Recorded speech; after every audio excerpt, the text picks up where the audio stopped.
At the beginning of everything, there was only chaos. There were already the elements of what would form the universe, but they were completely mixed, in a massive absence of meaning. This original chaotic period lasted for many ages. Gaia, the Mother Earth, emerged from this primordial chaos, a goddess whose main characteristic was her extreme fertility. The goddess Gaia gave birth to our planet and personified all the earth that covers the world. She gave birth to several primordial deities, such as Pontus, the god of the sea, and Aureus, the deity of the mountains. Gaia gave birth to the god Uranus, a supreme being who would personify heaven, reigning over all things. Uranus made Gaia his wife.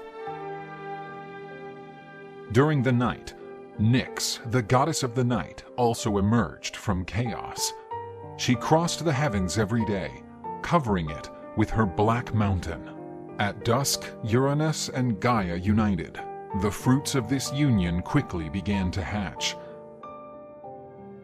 The goddess gave birth to creatures with dreadful features, including Hecatoncheirus, monsters with 100 arms and several heads, and the Cyclops, powerful one-eyed beings.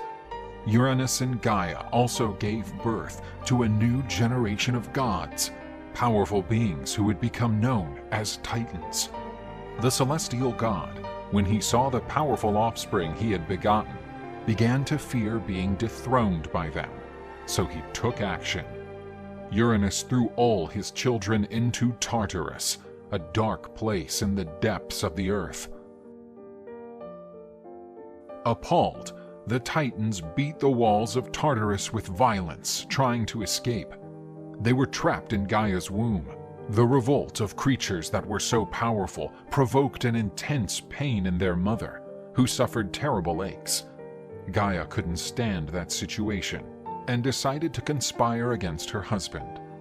The goddess asked one of her children to destroy Uranus, but all the Titans rejected, except Kronos, the most ambitious, who thought he could perform that task. Kronos receives a scythe made of diamond and headed to the heavens wielding that weapon. In the celestial residence of Uranus, Kronos found the supreme god sleeping on a cloud. With a sharp stroke of his sickle, the Titan castrated his father. Uranus's cry of pain was heard throughout the universe. The skies were painted bright red, the blood of Uranus. Uranus's testicles were thrown into the ocean, and giving their fertilizing abilities, several deities emerged in the waters.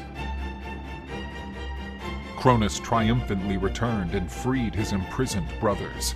As the great hero of the revolt, he was hailed as the new supreme lord of the universe.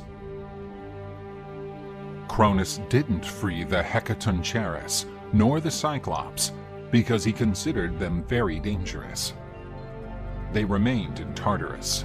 After the banquet, the new sovereign was visited by his father's specter, which revealed to him a terrible prophecy.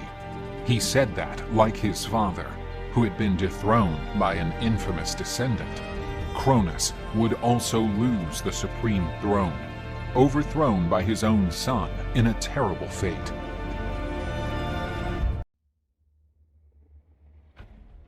Cronus reigned supreme over the universe, after dethroning his father and liberating the Titans. Like his father, the god Uranus, Cronus began a tyrannical reign over the world.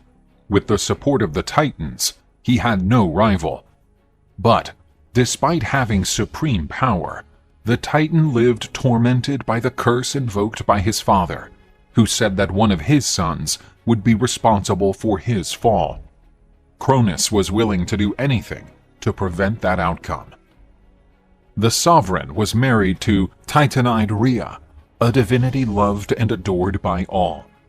The queen of the Titans soon had her first daughter, awakening in Cronus his most monstrous side.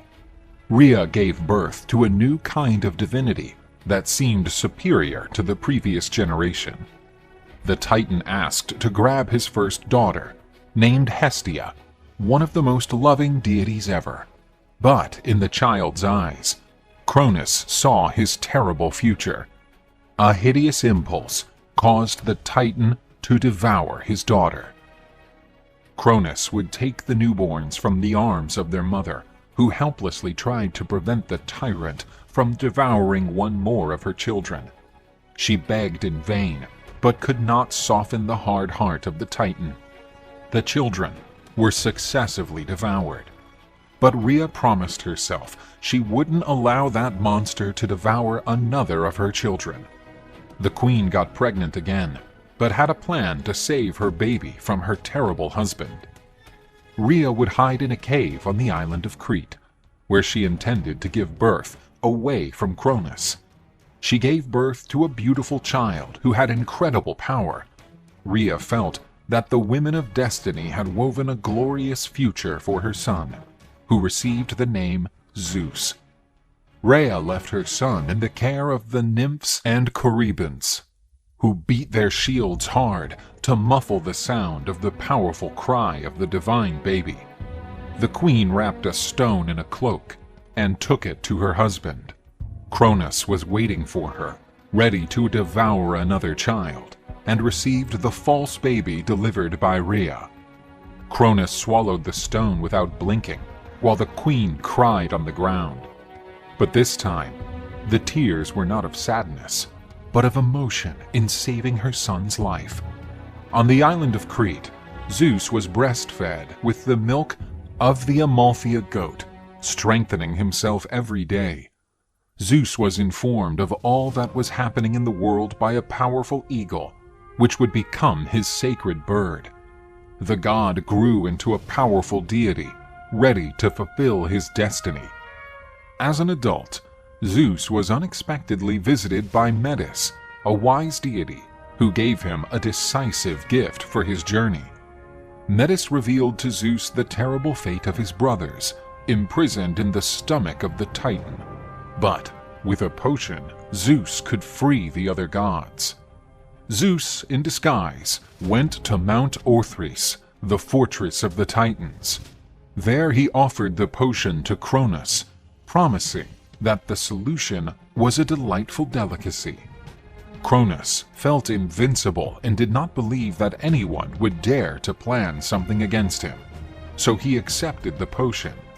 The Titan drank all of the solution that tasted different, but Cronus quickly began to feel nauseous. The mighty Titan vomited all his children: Hestia, Hera, Demeter, Hades, and Poseidon.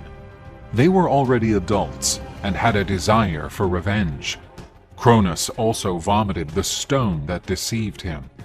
With his brothers at his side, Zeus led a revolt that would change the fate of the universe. After releasing his relatives from the stomach of Titan Cronus, Zeus guided his brothers to the top of Mount Olympus, the highest mountain in Greece. It was there that the headquarters of the rebel gods would be established, who would fight against the tyranny of the Titans. This rebellion gave rise to the Titanomachy, better known as the War of the Titans. On his throne on Mount Orthris, Cronus summoned all his Titan allies to the great battle. The general of Cronus's army was the Titan Atlas, who would lead the attacks against the Olympic gods. The plains of the Thessaly region were the battlefield between the armies of the gods and the Titans. The Titans began to impose themselves on the gods because of their immense physical power. Zeus, aware of the power of the army of the Titans, went looking for reinforcements in Tartarus. He freed the strange one-eyed creatures known as Cyclops. These, in a gesture of gratitude, forged formidable weapons for the gods. Zeus received his famous and powerful lightning bolt. Poseidon was gifted a majestic trident capable of creating earthquakes and tsunamis, and Hades the helm of terror, which gave him invisibility. With the new weapons, the gods managed to face the huge titans. Cronus' army threw whole mountains against the gods. The battle between the gods and the titans lasted almost 10 years, full of intense hand-to-hand combat, and the scale seemed to tip to the side of the titans. Zeus decided to free the fearsome Titanomachy of Tartarus, giants with 100 arms and 50 heads. The horrendous creatures had a decisive impact on the war. The army of Titans panicked when they came across those grotesque creatures. Zeus gathered all his power to give even more energy to his most powerful lightning bolt. This struck Cronus' head, and the impact of the blow shook the universe. The Titans were subdued and punished exemplarily.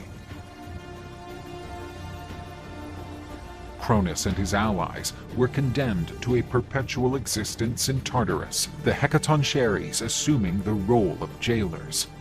Zeus reserved a special punishment for the Titan Atlas, leader of the Titanic troops.